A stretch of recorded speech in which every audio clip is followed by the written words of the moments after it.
Welcome to Ecclesia number 18. We have a lot to discuss because we recently got a lot of things going the last minute. So let me go through a couple of things that has been happening for the last 2 weeks. One of the things is that we ran into some issues with NetScan, and this delayed us about 8 to 10 days on the load test because all our servers got locked by Hetzner. And what was happening was when we do our deployment, which is an automated deployment, it scans the ports, and this is a random IP, private IP that we select, and it's scanning the ports. And this is something that, according to Hessner, it's an abuse. And so what happened was it led to all our servers being locked. So it took us a while to get them unlocked, get our problem solved. And as I said, we didn't know what was happening. It took us, 8 to 10 days to correct it. So we kind of lost like a good chunk of time on load test, but we did work on the issues and closed quite a few issues. Of course, there were a lot more issues that were added. So I think it ballooned to something like 60, above 60 issues. So now we have, as you will see, that we have closed it down to around 40 something, which is pretty good. And most of the issues are assigned. A lot of them are in review and in progress, as you will see. So we're in good shape. We actually added more servers to our testing. So now we are doing parallel testing for our load test, our chaos test, and DDoS test. So all three tests are running in parallel so that if we uncover any issues, we can rectify it very quickly and don't have to wait for a cycle, because each load test takes a couple of hours. So we wanna basically speed up all our testing and do things in parallel. So we added a lot of servers. I think we have too many servers now, but this is temporary just to get things in order, to accelerate our load tests. So let's talk about some of the. So that's one of the low light, the NetScan issue, because we lost some days. The other issue is that our system tests, the process is not smooth yet, but it is getting there. We used a new process to accelerate merging of our code. So the process is when you raise a pull request, a PR, it needs to pass all the system tests.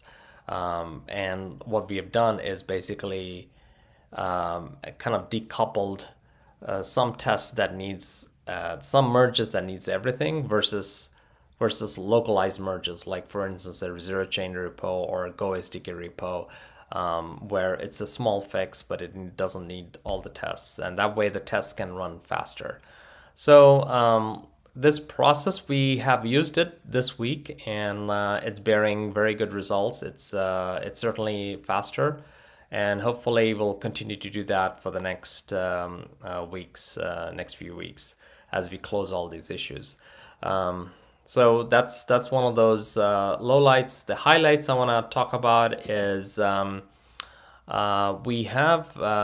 close to finishing all the blockchain optimization. We needed the optimization because some of the smart contracts transactions were taking a bit longer than we would like. Otherwise, we cannot pack in enough transactions in a block, and things would be slower. So that's pretty much done. So we needed that to happen before we go to mainnet. So blockchain optimization is close to being done, probably will be closed this week. Repair optimization, this is repair of files. when you when basically you add providers and switch providers. We needed that to be in place for our storage transactions, our storage protocol, not transaction, but storage protocol. And this is part of the two-phase commit that we talked about. So that's something that we're close to finishing this week. Byzantine tests passed, so that is all done. We're happy about it, and now we're adding more tests to it, and this will be an ongoing process, but we are done with Byzantine tests. We're also done with DDoS tests. It seems to be passing fine, so that's a big one that's passing right now. We have chaos tests that are very close to passing, and then we have concurrent file operations that needs to be looked at in order to pass the load test. So those are the two remaining ones, and we'll probably announce shortly, maybe in a day or two, that we should start the active set probably next week, end of next week. And then we'll continue working on the issues, and we will update the code because that's one of the things we want to test during the active set. So that's something we will do when we go to active set testing. And again, it's likely to happen end of next week. This is something we will announce soon, probably in a day or two. All right. Let's okay. Okay, let's go through the let's go through the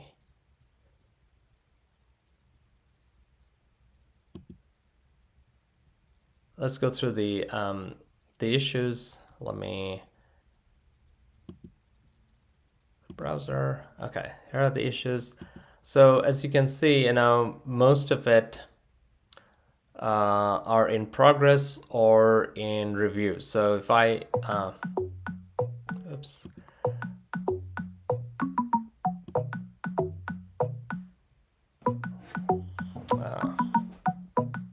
Let me close this. That's my Slack. Sorry about that. As I was saying, the load test issues, the issues, there are 44 issues left. And this is, basically all the repos that we're looking at. Most of them are in progress. If you look at the reviews, the things that are in review is about 10 in review. And then if you look at the number of items in progress is about 17. So about 27 of the 44 are essentially going to be done probably this week. The ones that are in review needs to be merged. The ones that are in progress are pretty close to getting done this week. So we expect most of this numbers to kind of go down dramatically this week. And then there are some backlog items. So if you look at the backlog items, that's about 16. So 16 would be left to do next week. And, we hope to get them done while we're doing testing. So it's not going to stop us from going to active set testing and then updating the code. That's one of the things we want to do. So we will do that during the active set testing. So that's what I wanted to show you for the and by the way, I must say the guys have pulled all stops to make it happen. As I said, the number of issues we had was close to 60, and we have in the last 2-3 days we were able to close 16, and then we'll continue down that path to close to around less than 20 issues by this week. So it'll be a significant amount of progress that will be done this week, unless, of course, there are more new issues added, which seems to be the case every week. But I'm thinking that it will dwindle down now that we have a lot of issues that we have covered already and all the tests are passing. The number of issues will not be as much as what has been in the last month or so. So with that, I want to talk about the timeline.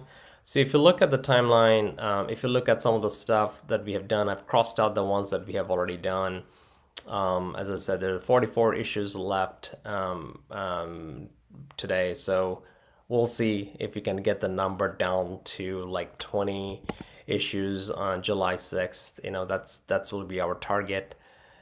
We have some other key features that are remaining, but we expect that to be completed by next week. Again, these are features that are needed for mainnet, like the split key Bluetooth, high availability. There work going on in parallel. Repair bridge, we expect that to conclude next week. We have the mobile apps. Actually, this will be essentially, these are all essentially done and closed, so they will be released probably this week. They're getting approvals in the store. We added, I would say, all the features are in, and there's probably one more feature left, but that can wait until probably next week. We will close that feature, but they will be published on the store. Chalk, same thing. Chalk is very close to being finished. It'll be done next week. In terms of load test, Chaos, DDoS, Cypress, we're all looking at next week when we can close them and then get on to active set. So we expect active set to begin July 7th, and that's something, again, we will make that date firm probably today, tomorrow, after we look at some of the results of the load test. It looks pretty good for now. There are a few issues, as I mentioned, but I think those can be fixed. And then depending on how long the active set testing takes. And for the active set, we will pretty much do the same type of tests that we are doing now. So except for the chaos, so it'll be a DDoS test, there'll be a load test, and there will be a Cypress test. So all of that will be happening. The Cypress test is not yet ready, so that we expect that to be ready by next week, and we will do that simultaneously with the load test and DDoS tests. So things are looking pretty good, I must say. So that's basically, I wanted to talk about the general timeline.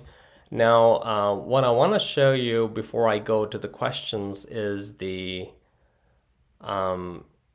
demo of the concurrent upload. So let's see if I can do watch again.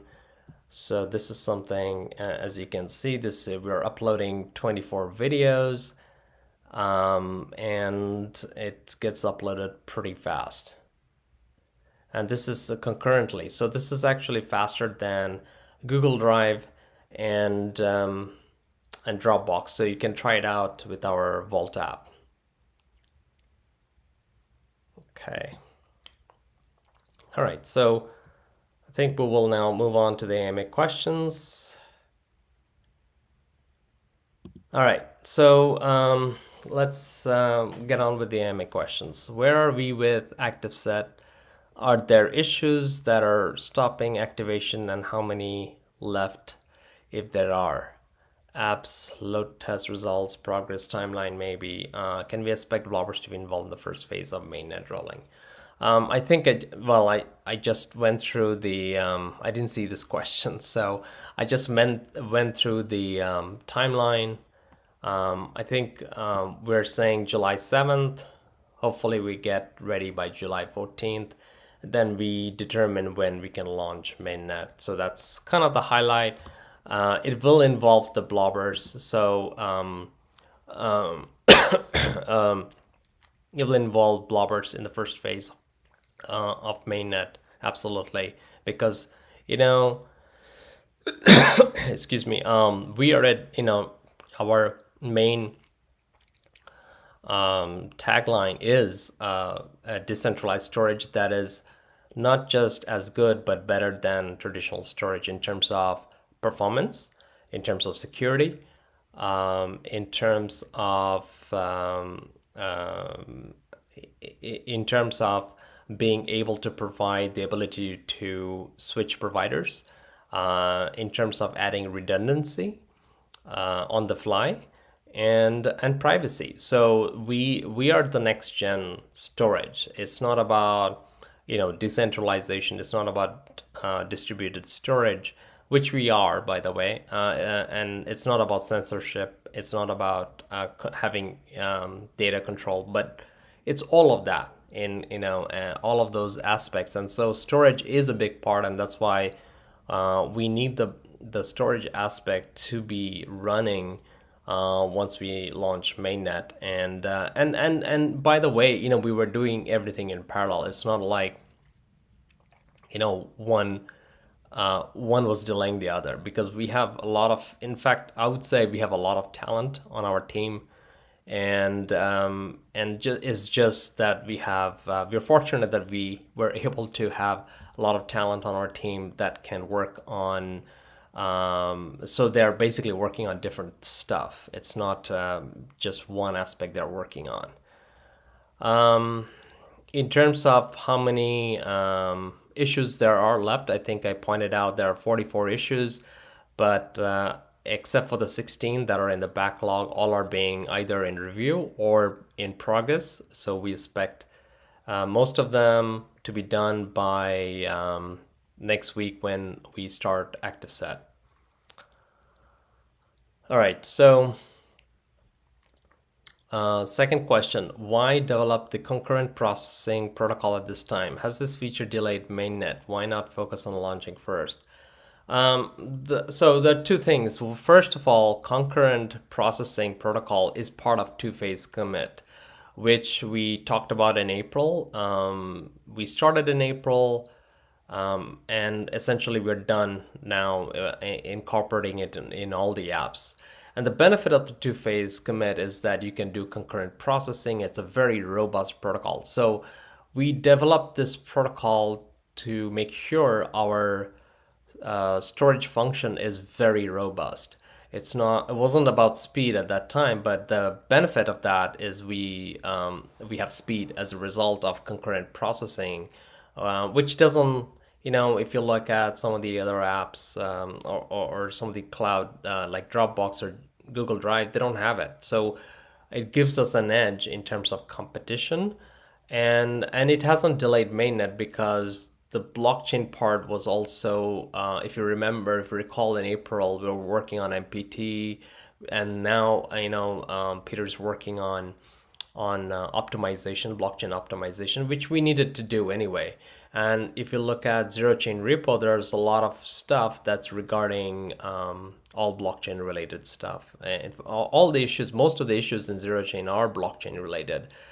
They're either based on the smart contract processing, or it's based on the events not correctly reported, or there are some other bugs, like for instance token rewards and challenges. So those are things that we wanted to make sure that it is they're working, and those are handled by other people. It's not the person who's working on the concurrent processing protocol is not the same person working on the blockchain. So they were decoupled in that sense. Our development has always been in decoupled and in parallel. And as I said, we are fortunate to have a lot of talent on our team, so that they can each work on different aspects of our project. And it is a big project. Question three, with mainnet drawing out, what other big hiccups are possible or even likely that may push it out further? Well, the only test we haven't done is with the active set, so we will see how that goes. Most of the tests are, that's why we do this test, by the way, to make sure there are no big hiccups. And the net scan issue was the big hiccup, and it delayed us 8 to 10 days, right? So we basically lost 2 weeks there, and so these things came from the left, from left side, and you don't know when these things will happen, and it just happened, and we corrected it, and we now have an accelerated platform. We have three parallel test platform to progress faster. So we will see what the active set testing will be. I think that is the big gate, and once we and that we will see that in a few days. Once we get the active set up, which may take a day, and then we test. We do a load test, and then we will do a DDoS and Cypress test simultaneously, and we'll see how it pans out.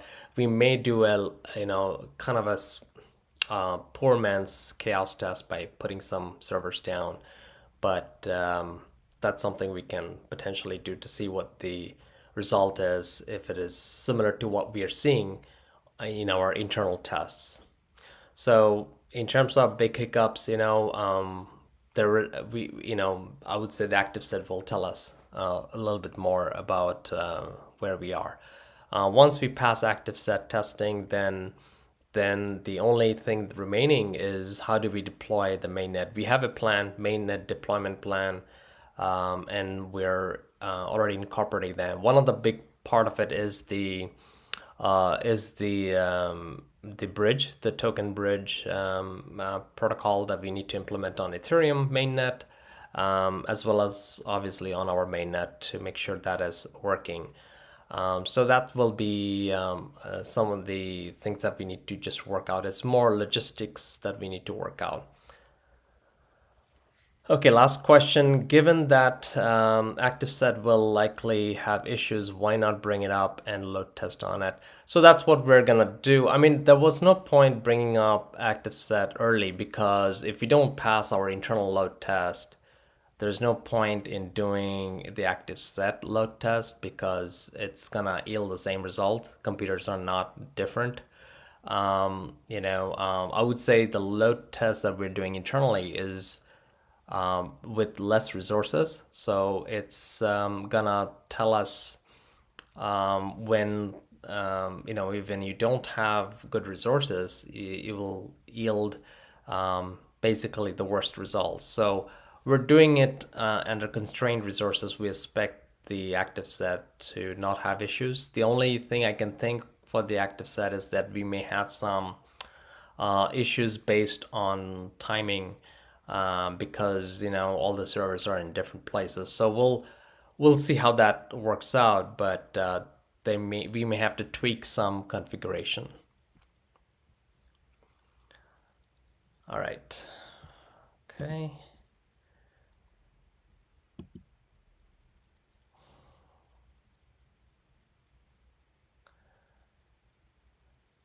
Okay, so I see there are a couple of other questions on the channel. Anon says, or Anonymous, I guess, well, how will you prevent NetScan issue in the future? I think we talked about this already. It's a private IP that we were scanning. We made it static. We also implemented firewalls. When we implemented firewalls, it created other issues, like our Postgres couldn't talk to our pods, so we had to fix that. So, but we were able to fix basically most of the issues, and I don't think there would be a NetScan issue in the future. And we know where the issues might be. There are basically multiple ways. If whenever we use third party, so I think we're using IPFS and for our graph node. This is for our Chalk app. as well as for the Dex app. So sometime, and they do also, port scanning. And so if we kind of fixed all of that, so there's some third-party software that does port scanning that we needed to fix. So this is something that we are now comfortable with this issue. We have a lot of experience now, having gone through this for the last 2 weeks.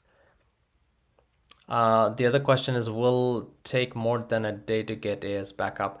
Well, it depends. I mean, it depends how fast the active set members respond. But I'm hoping it'll be it's an automated process, so it should take less than a day to get it up and working. I mean, it's all automated, so it's just exchanging messages between servers and to get these servers up and running. All right, so one of the things I want to point out, I guess, is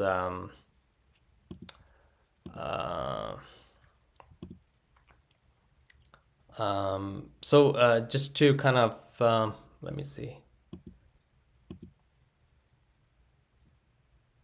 Yeah, so just to show you, let me see if I can. Yeah, so let me show you the active. Let me show you the load test. There. So you can see this is the load test. These are the phases: phase 1, phase 2, phase 3, phase 4, 5. There's and this is a load test that we just did, and it looks pretty good. There are some errors, but as you can see, these are more detailed description of the errors, but some of them are just basically timing out. So this is a max 9 minutes. Is basically timeout, so that is an acceptable error. We just have to reduce the number of target transactions. So what happens is, if you pack in a lot of transaction, it waits, because we're doing this concurrent testing, and that's what happens. There are some errors, as you can see, that needs to be fixed. So this will be so there are a couple of errors. I think copy file is the one in phase 1 that is waiting, but otherwise it looks pretty good. And so, we're looking for, yeah, this looks very good. So we expect, the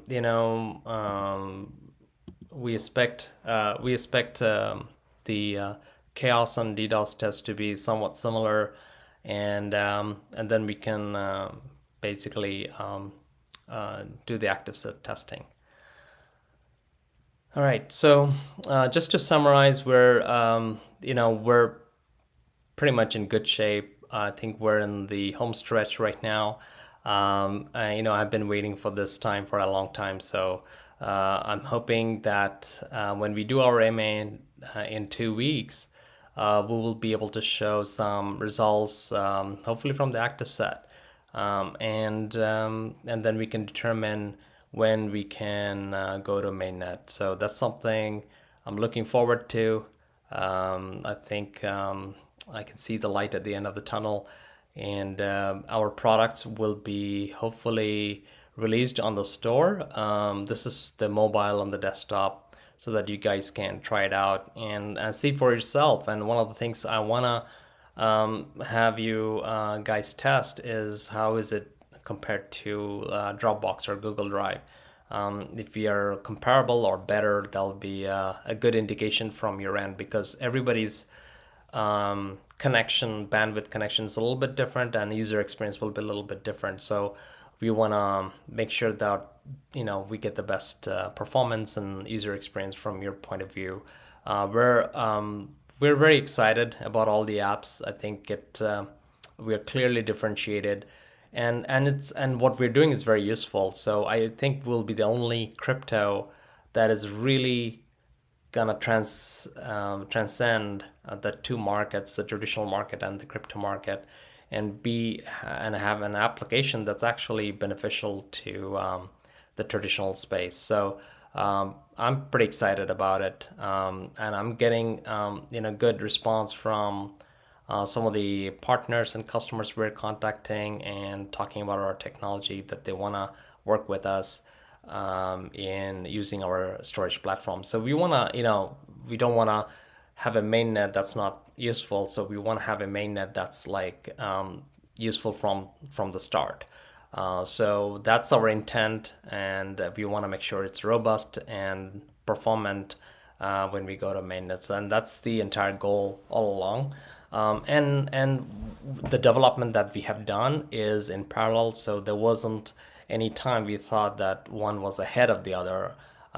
They were kind of in sync to some extent, and it just happened that way. I mean, if for instance, if the blockchain was totally done and everything, we would have probably released it earlier. But right now, they're basically on par. And so we expect we want to release everything when we go to mainnet. All right, so that's all for today, and have a good 4th of July, and have a good weekend.